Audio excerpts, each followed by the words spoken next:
It's a beautiful sight outside, beautiful weather here at the Kennedy Space Center, where we welcome you for our live coverage of NASA and SpaceX's launch of Crew-5. I'm Daryl Nail, and with me is NASA astronaut Bob Behnken, who along with Doug Hurley were the first astronauts to fly Crew Dragon into space. Bob, it's great to have you here. You were part of that historic flight, and now here you are back helping us with our launch commentary for today's mission. Well, thank you, Daryl. I'm super excited to be here. A beautiful day to relive my launch experience. Looking forward to it. You certainly will remember this experience well. We've got video recorded from just less than an hour ago of Crew-5 getting suited up in that historic suit-up room. And there you see them. Everything went smoothly. You can see the astronauts there in their spacesuits after getting them fitted and Core tested. Countdown, and those T-minus 3 hours and 23 minutes. The displays are configured for crew ingress on schedule. That's our launch audio. We're going to pause whenever that comes up. But tell me a little bit about those custom flight suits, Bob.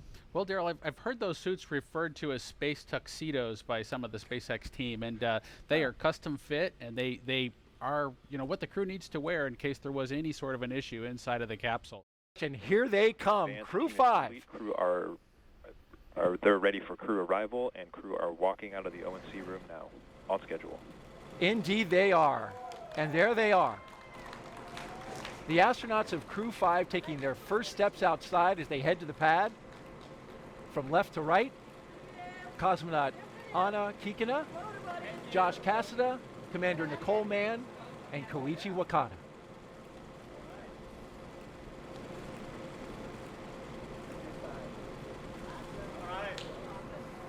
So that was a pose for a picture. And here they go to their ride out to the pad. 3 Teslas all lined up in queue, along with a full security escort. And the folks you see there, family, loved ones. This is a moment to have an exchange, Bob. It is. It's an opportunity for the crew, if you will, to take a little bit of a break from the technical briefs that they've been having this morning as they got suited up and understood what the weather conditions were. They get a chance to say goodbye to their families, see some smiling faces, again, have a little bit of a relaxing moment with their families before they get serious again and head out to the launch pad. It can be an emotional moment. Absolutely. You know, for the Demo 2 mission, my son was super excited to yell Launch America. So that was the one thing that you could absolutely hear. Even inside the suit with our deep insert earplugs, you could hear that Launch America tune when he sang it out. Look at that license plate. I was just noticing that. Blast off. Yeah, Daryl, the SpaceX team has been creative with those license plates. It's always cool to see what they add to the Teslas to make the experience just a little bit personalized. It's a nice touch. As you can see, the media in the background positioning themselves for a good shot as the Teslas roll out with a full security escort on a 20-minute drive to pad 39A.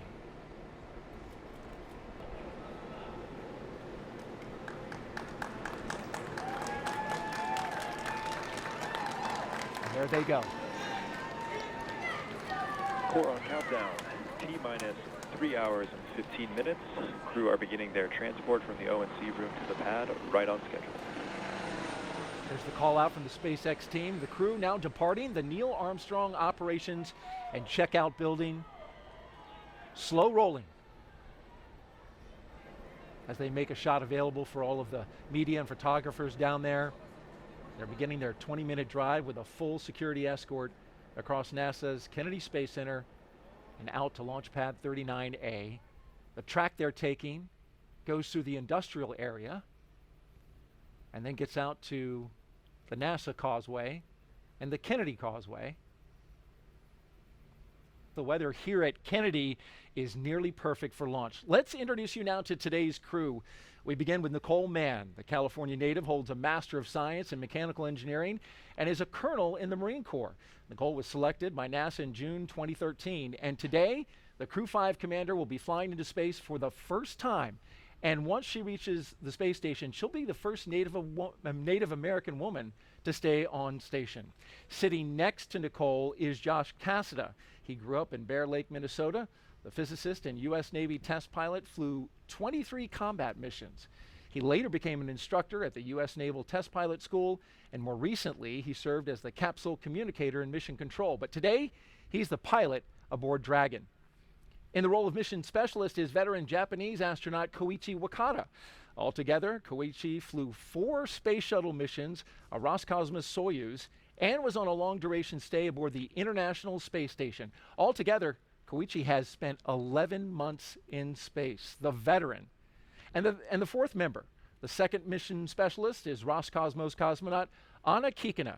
She graduated from the Novosibirsk State Academy of Water Transport in 2006. In 2012, Anna officially became a candidate for the position of test cosmonaut. Crew-5 will be Anna's first flight into space as part of the recent resumption of integrated crews on U.S. Crew spacecraft and the Soyuz with the Russian state space corporation Roscosmos. All right, the crew taking a turn onto the Saturn Causeway, and this is the road that leads to the Vehicle Assembly Building. Which is notable, Bob, because the astronauts right now taking a similar path to Hurricane Ian as it crossed the state and came over our area. That's the operations and support building behind it, but then behind that, going through here, is the Vehicle Assembly Building. And after studying the data, we learned the storm took that similar path. And as we widen out the view here, you can see, there it is, the Artemis logo, and a great shot of that Vehicle Assembly Building with the crew going by. Now, the Crew-5 launch was delayed several days due to Hurricane Ian taking aim at Florida. And after studying the data, here's the path that we found it took. Take a look at this graphic put together by meteorologists with satellite data. It shows the track through the state. You can see the center of circulation, of course, the devastating impacts to the Fort Myers Beach area, more than 100 people killed, and complete devastation. By the time it crossed our area right there, you can see it came out the other side on Florida. Between pad 39A and 39B, and 39B is where we had our moon rocket, the SLS and Orion spacecraft. But officials here at NASA and the launch team with SLS made the decision to move the SLS indoors, and this is video from that day, 3 days prior. The mighty SLS and Orion spacecraft going into the shelter of the Vehicle Assembly Building as Hurricane Ian passed overhead. It's a 4-mile, 10-hour trek it was that day. And we got winds, Bob, over 96 knots at the top of one of the lightning towers out at pad 39B. So certainly the winds were whipping up high and down below, around 60 knots. It was a good move to put that rocket in the shelter. Yes, it's just remarkable to kind of have seen the track of the storm, have it come right through the Kennedy Space Center, and to be sitting here just a couple of days later getting ready to launch a crew into space. There you see the security vehicle pauses, comes off to the side, and the Tesla vehicles roll on, along with the MRAP in tow. And this begins the part of a really neat experience.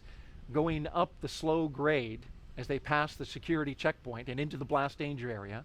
This is the area only for the astronauts and the advanced team, as well as the closeout crew. It's a restricted area.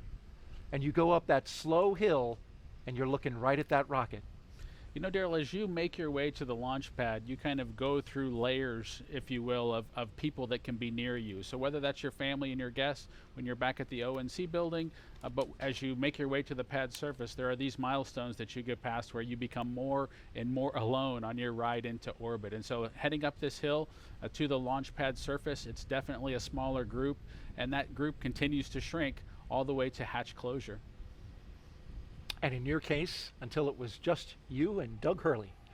That's true. It was just Doug and I, and of course all the support team that's reaching out to you via the radio to make sure that they're watching over and making sure that you're ready to head off into space. But it was definitely Doug and I alone with our thoughts. These 4 Crew-5 astronauts now actually on the pad surface. As you can see them driving onto it, there's a track that they just came over that goes around the launch pad. That's a relic from the space shuttle era as well as the Apollo. There's the base of the rocket, and dead ahead, the elevators to the launch tower that will take them up to the top of the crew access arm and allow them to make entryway into the Crew Dragon.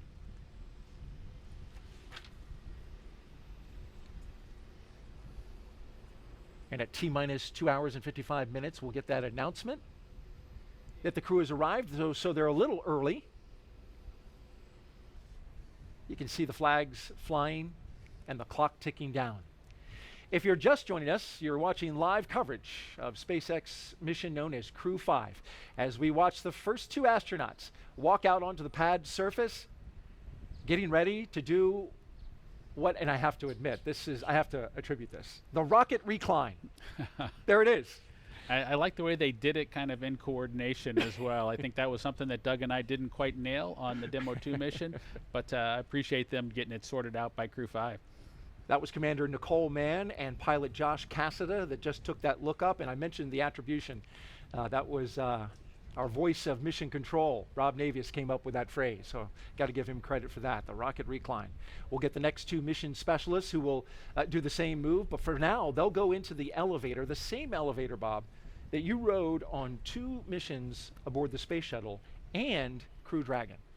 That's true, Daryl. That elevator there on the 39 Alpha launch pad is just a wonderful experience to kind of be able to bring it back into the game and be able to fly kind of, if you will, slowly up to the pad surface before making a stairway walk up to the actual location where you walk out to the Dragon capsule.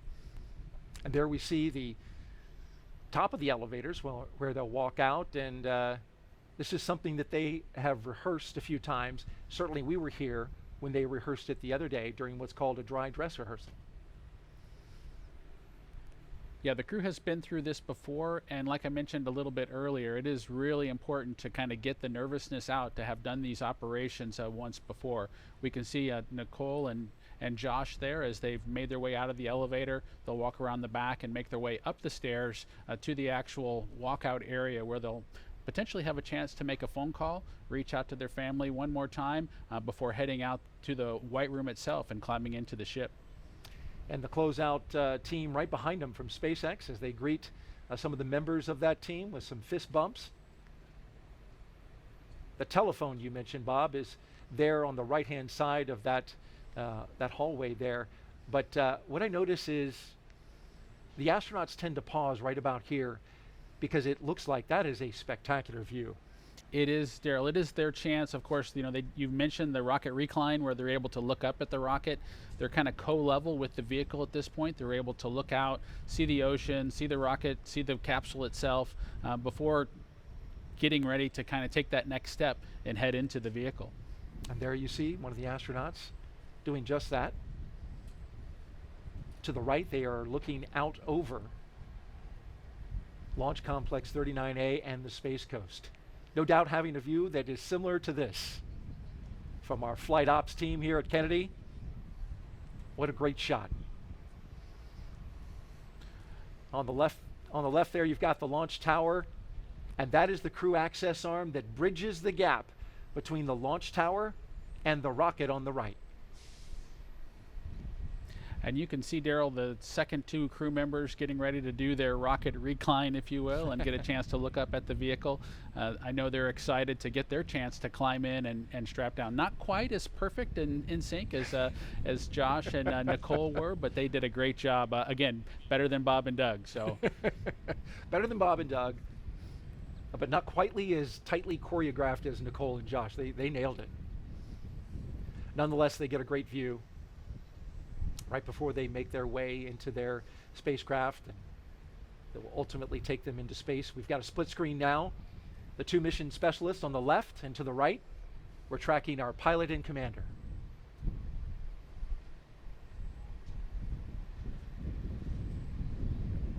Now they stagger the astronauts in this fashion because everything is highly proceduralized, right? As they go through the lines, check off the mission milestones, and then also it's carefully choreographed because you want to have everybody being orderly as they get into the spacecraft.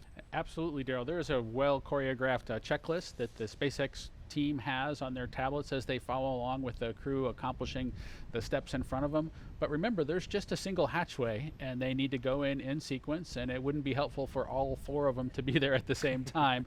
So we do bring them in sequence, Nicole boarding first, followed by the rest of the crew. Looking at the launch tower there, pad 39A. Bob, this is the same launch tower that launched the space shuttle. It's been, of course, renovated by SpaceX. They've made a lot of improvements in order to accommodate the Falcon 9, but it also has some throwback to the shuttle era. And there's part of the fixed service structure that's still a part of that structure today. That's true, Daryl. The 39 Alpha launch complex was modified to be able to handle the Falcon 9 rocket. And Doug and I were super excited to launch again from the exact same location. There are remnants of the shuttle program that are still kind of out there. There's a series of chevrons. You can kind of see them in the image there. The kind of the yellow pathway, if you will. The crews go in the opposite direction there. Those chevrons point towards the slide wire baskets that they would use if they needed to do an emergency egress off the pad surface. Those slide wire baskets are a legacy item from the shuttle program. And here we go, the first 2 astronauts to board Crew Dragon. On the left, Josh Cassada, and on the right, Commander Nicole Mann. All smiles as they make their way down the crew access arm.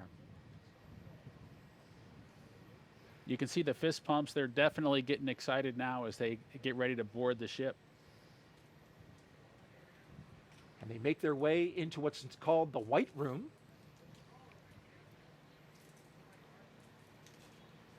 Do a photo op there. Core on countdown. And you can see 2 the hours space. and 47 minutes. Crew have arrived at the White Room just a little bit ahead of schedule. There's the announcement. And you can see one of the SpaceX techs handed Nicole Mann and Josh a Sharpie, which this is something that's actually on their to-do list for launch operations. And what they're going to do now is sign their signature onto the NASA meatball, or right there around it. That NASA meatball is encircled with signatures from all the previous NASA crews that have gone up to the International Space Station. That signature would include yours, Bob, as well as your wife, Megan MacArthur. Yes, Joe, that's a nice tradition that the SpaceX team added and allowed kind of Doug and I to get started. And it's pretty neat to get your name added to the wall there, the White Room wall that leads to the Dragon capsules that head to space station. And there you see her putting her signature, making the way around the NASA meatball, handing off the pen to Josh. And to the right, you see the SpaceX logo. For their commercial missions, they're also starting a set of signatures, which is a great sign about starting to establish that economy in low Earth orbit, the commercialization of low Earth orbit.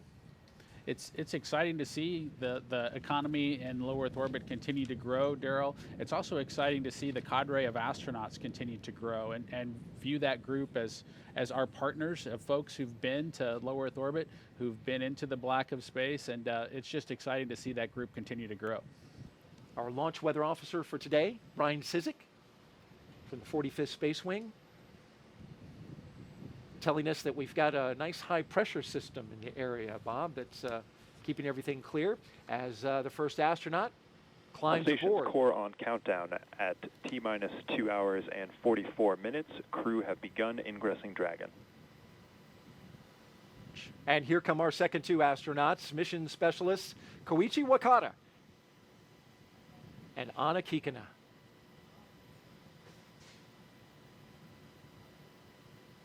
They're next up in the White Room. Big thumbs up from Koichi. He's the veteran of this group, Bob. We got 3 first-time flyers and a guy that has a lot of experience in space.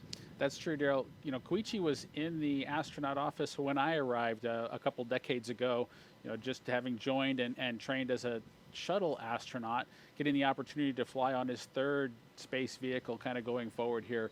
It's got to be exciting for him to try on a new spaceship.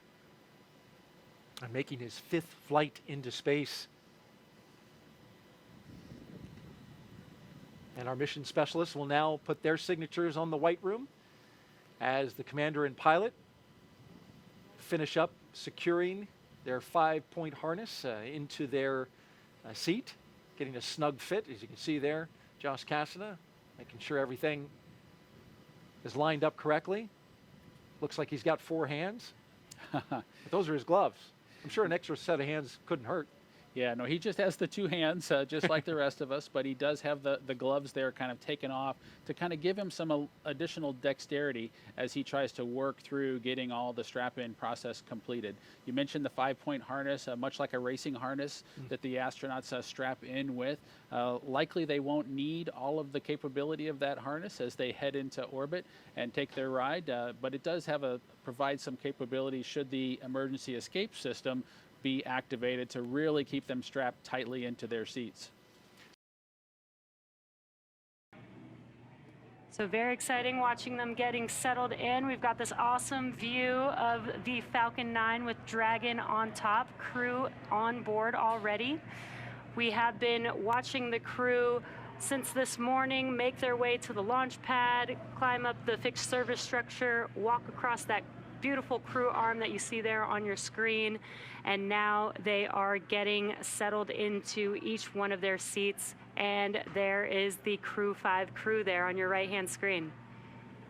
And the crew will remain in these spacesuits through the ascent portion of today's flight. They'll be able to get out of their suits and get a little more comfortable shortly after liftoff, but for the portion that is the most dynamic portion of the flight, they will remain in those spacesuits. And the primary function of those spacesuits is to protect the crew in an event of a cabin depressurization. And if that would occur, the suit could inflate to provide a habitable environment long enough for the crew to return home. Not only is today an exciting day because it's launch day, but it's also a pretty exciting year, as this year marks Dragon's 10th year in operational flight. It took a lot of love and dedication to get here today, and we are still learning and innovating from each launch. From the beginning, Dragon was designed to eventually fly people. The Dragon hanging from the ceiling next to us was initially flown to certify SpaceX for cargo missions to the space station over 10 years ago, which flew in 2010. Yet a window was added to hint at our plans for flying crew in the near future. Now, of course, the Dragon behind us and the Dragon supporting today's mission, taking Crew-5 to the space station, are very different, a testament to how far we've come. It's been a little over 2 years since we flew Demo 2, which was on May 30th of 2020. And since then, SpaceX has been regularly flying crew missions for NASA to and from the International Space Station at an average cadence of 1 flight every 6 months since Crew-1. Dragon, ready for comm checks. Copy, Dragon. Stand by for umbilical comm check. And we did just hear those words that comm checks will be starting here shortly.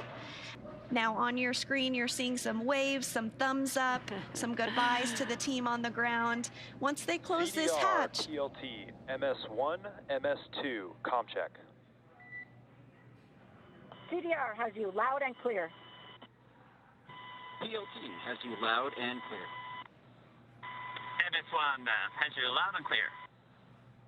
MS2 has you loud and clear. Core, loud and clear.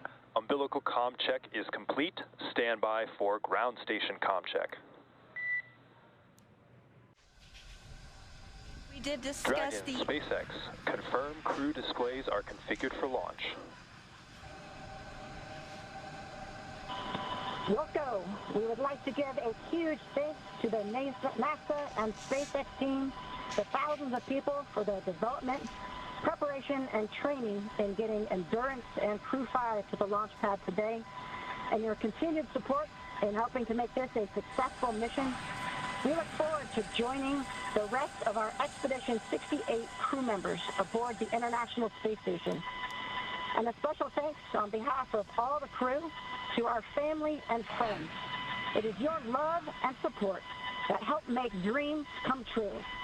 Now let's do this. Crew-5 displays are configured for launch. Copy, and Nicole, Josh, Koichi, and Anna, on behalf of the entire team at SpaceX, good luck, Godspeed, and enjoy the ride. And those words from Nicole Mann, the first female commander of a Dragon, as she thanked the many folks that have helped get them to this point. Dragon is in configure for terminal count. Launch teams continue to report no issues, and everything remains green and for an on-time launch. Retract has started.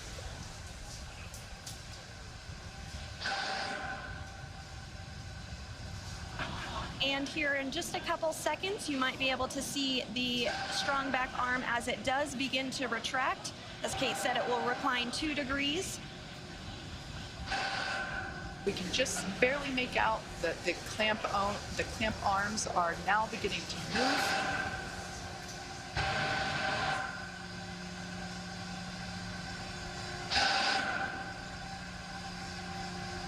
All right, now that those clamp arms are removed, as Sandra said, this will retract by 2 degrees, and then at liftoff, the strong back will retract another to 45 degrees, allowing Falcon 9 to clear. Strong back is part of the transporter erector, and the transporter erector is what provides the liquids, the gases, and the electrical connections to the vehicle. It's also what we use to integrate the vehicle in its horizontal position, and we can see that 2-degree retraction just now complete. And the next call out that we should hear in about 20 seconds is that the first stage LOX load is complete.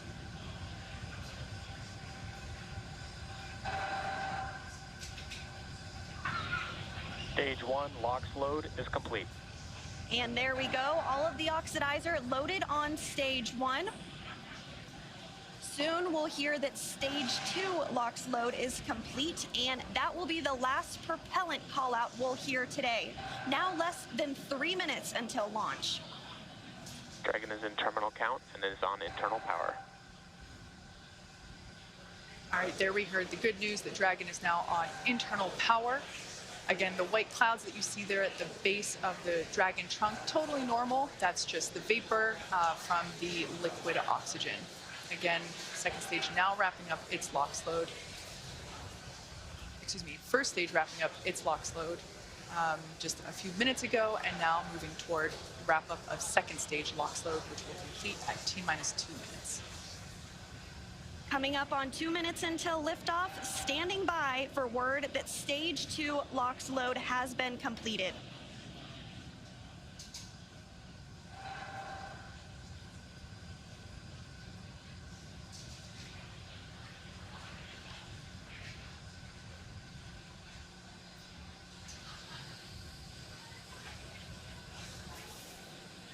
Dragon is in auto idle. Stage 2 LOX load is complete. There we heard the call out. Falcon 9 is now completely fueled. All of its propellants, so Gas closeouts are starting. Expect loud ending.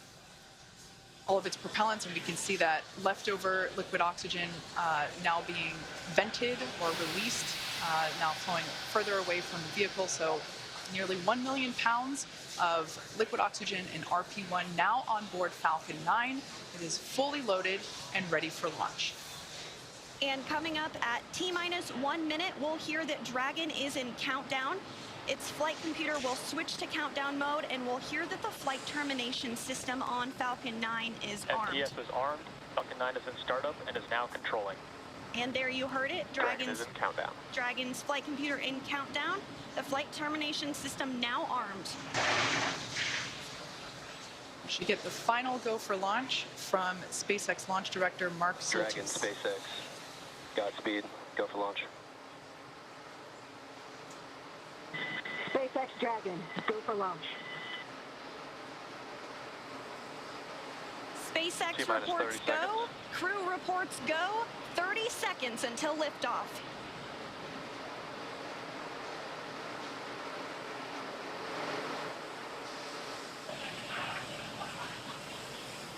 T-minus 15.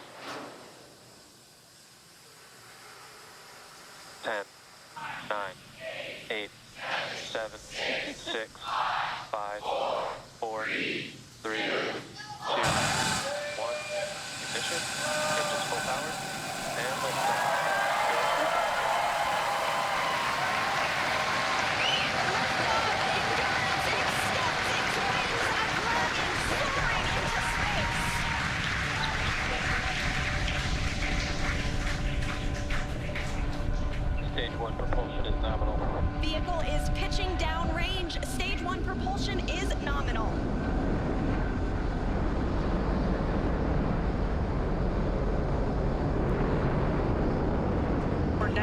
T plus 35 seconds into the 5th rotational crew mission on board Dragon and Falcon 9.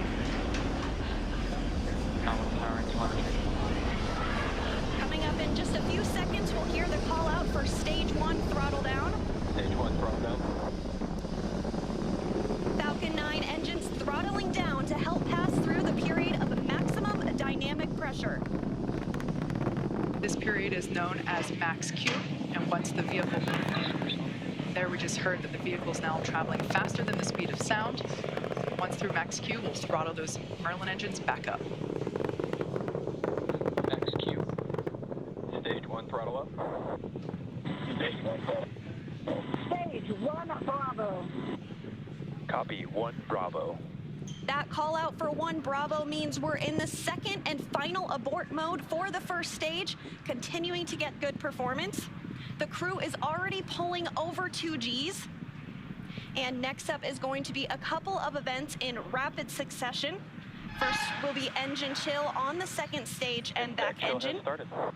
And there you heard that call out. And then we'll have MECO, or main engine cutoff, where the 9 engines igniting will cut off in preparation for second stage separation. Then we'll see the single Merlin vacuum engine on the second stage ignite and continue to carry the Crew-5 astronauts to orbit. Just like we did on first stage, that MVAC chill is intended to help pre-chill the hardware prior to the full flow of that densified liquid oxygen. Stage 1 throttle down. At this point in time, those 9 Merlin engines are beginning to throttle down in preparation for MECO, or main engine cutoff.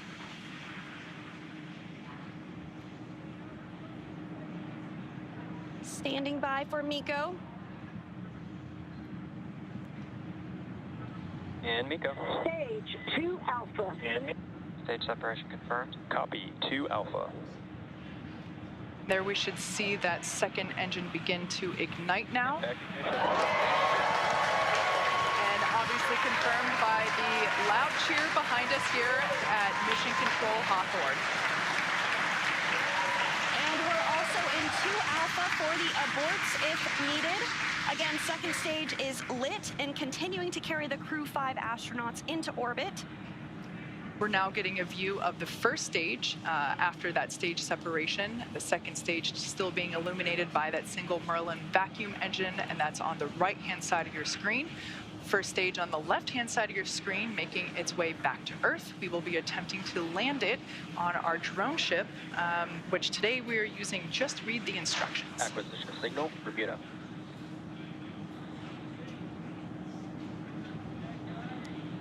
And we did hear that acquisition of the ground station in Bermuda. The first stage is continuing to make its way back to Earth, and the second stage is going to continue. SpaceX, trajectory nominal. Another good call, trajectory nominal. Dragon copy. Confirmation there from Commander Nicole Mann. You can also sort of see the Space Coast there in the background of the first stage on the left-hand side of your screen. It also looks like you can actually see the thrust plume created by the first stage as it's now rotating just out of screen.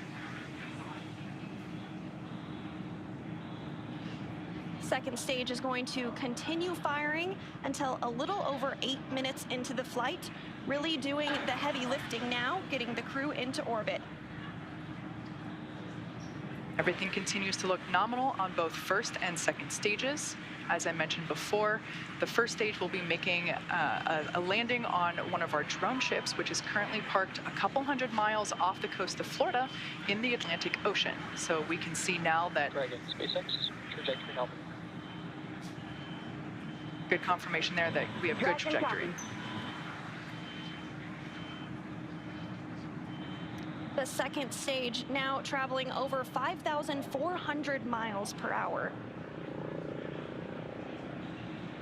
Crew is pulling a little more than 1 G right now. That's going to continue to ramp up, peaking just before we get to second stage cutoff here in just a few minutes from now.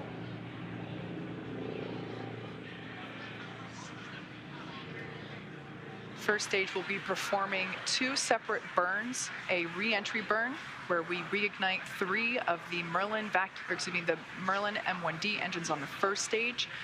We ignite the center engine into radial engines to help slow it down as it re-enters the Earth's atmosphere. And then the second final burn, and that will be the landing burn on our drone ship. And the single MVAC engine that you see. Trajectory nominal. The single MVAC engine that you see on the right of your screen is continuing to fire.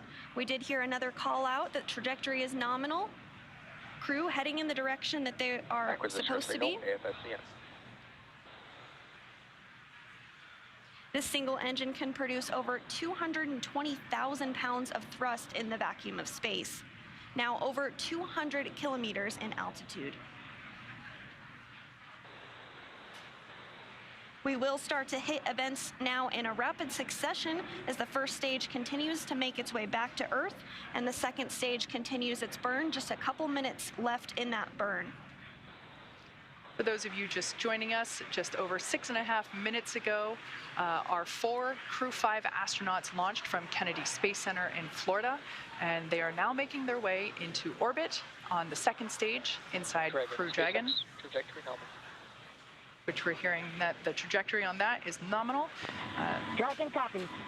They are safe inside Dragon Endurance, whereas the first stage on the left-hand side of your screen is making its way back to Earth.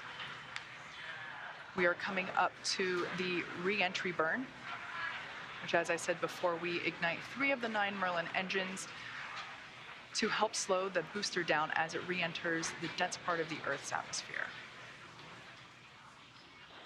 As the entry burn completes, we'll be in the final... Stage 1, entry burn startup.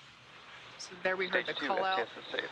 You can there see it on your screen that that entry burn has been initiated.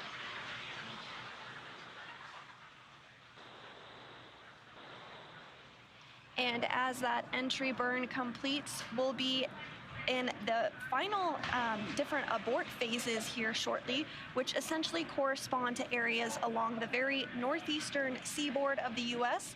Stage 1, entry burn shut down. Great news, that entry burn was shut down, and then those last all the way across the Atlantic off the coast of Scotland for those abort zones.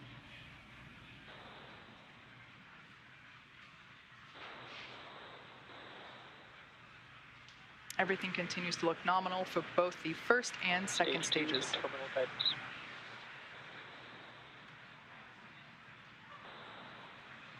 And the crew with the second stage still attached is now traveling over 13,000 miles per hour. We're about 10 seconds away from SECO 1. Copy, Shannon. Shannon, Stage 1, transonic. That call out for Shannon, Ireland, indicative of our final abort zone. After this, we'll see second stage shut off, and we'll be listening for confirmation of a good orbit, which tells us the crew and Dragon are exactly where they need to be. And there we had confirmation that the Stage 1 landing burn has shut down simultaneously. The entry... Dragon SpaceX nominal orbit insertion. And you heard that call for a good insertion. We will coast for a few minutes. There we can see the drone ship coming into view as Falcon 9 attempts. Stage 1 landing leg deploy. You can see those landing legs have now deployed.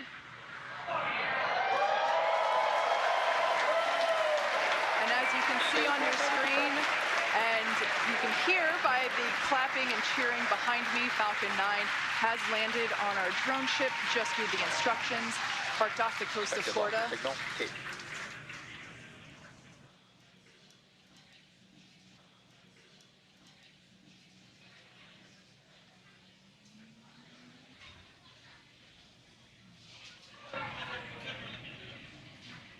And there is separation. Dragon separation confirmed. And Dragon, decision instructor. Dragon copy, then. Dragon, it's your launch director on Dragon. On behalf of the entire launch and recovery team, it was an honor and a pleasure to be a part of this mission with you. And while October 3rd may belong to the Mean Girls, October 5th will forever belong to Crew-5. Godspeed, Endurance. Cheers.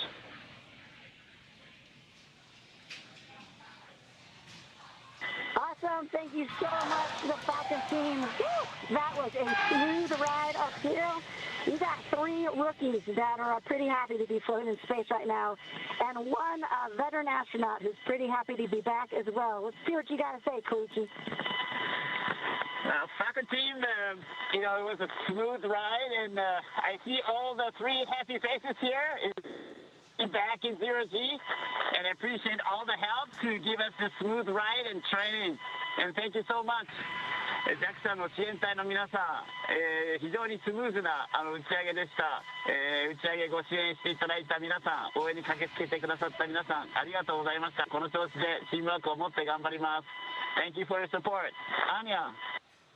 Thank you, Falcon 9 and our fellow agencies, to Roscosmos, NASA, and JAXA, and SpaceX exactly for giving us that opportunity. We're so glad to do it together. And thank you for everybody, for all people who with us. Спасибо большое всем агентствам Roscosmos, NASA, JAXA и, естественно, SpaceX за предоставленную нам возможность. Мы рады всем экипажам делать то, что мы сейчас делаем. И большое спасибо всем людям, кто сейчас с нами.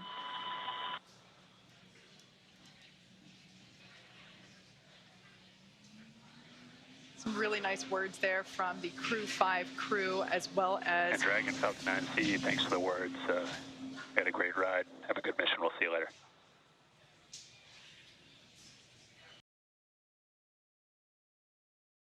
And Dragon, cameras are internal. Also getting some great views inside the capsule here, so if you all want to get a chance to talk about your indicator, we'd all love to hear some.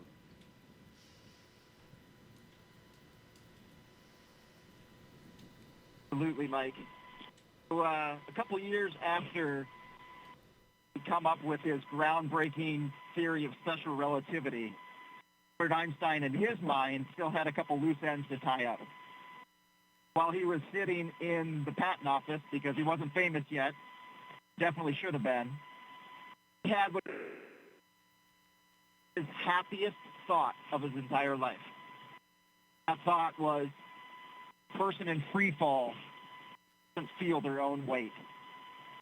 That thought, along with some others that he built upon, led to general relativity and our understanding of gravitation and curvature of space-time.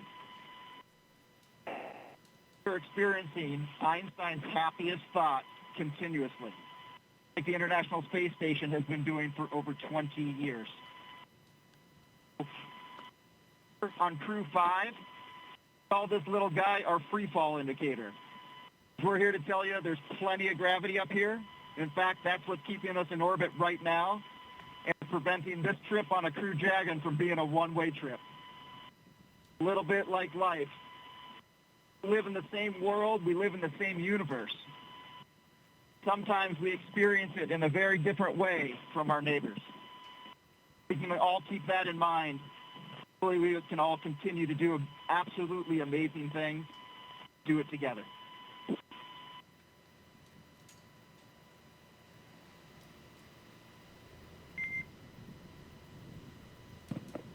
Well, that was excellent, Josh. We appreciate you all taking the chance to share with us some of those special words and some of the meaning to you all.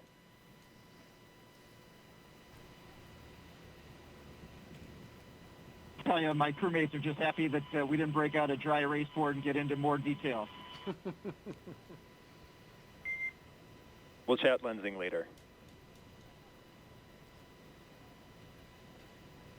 Absolutely.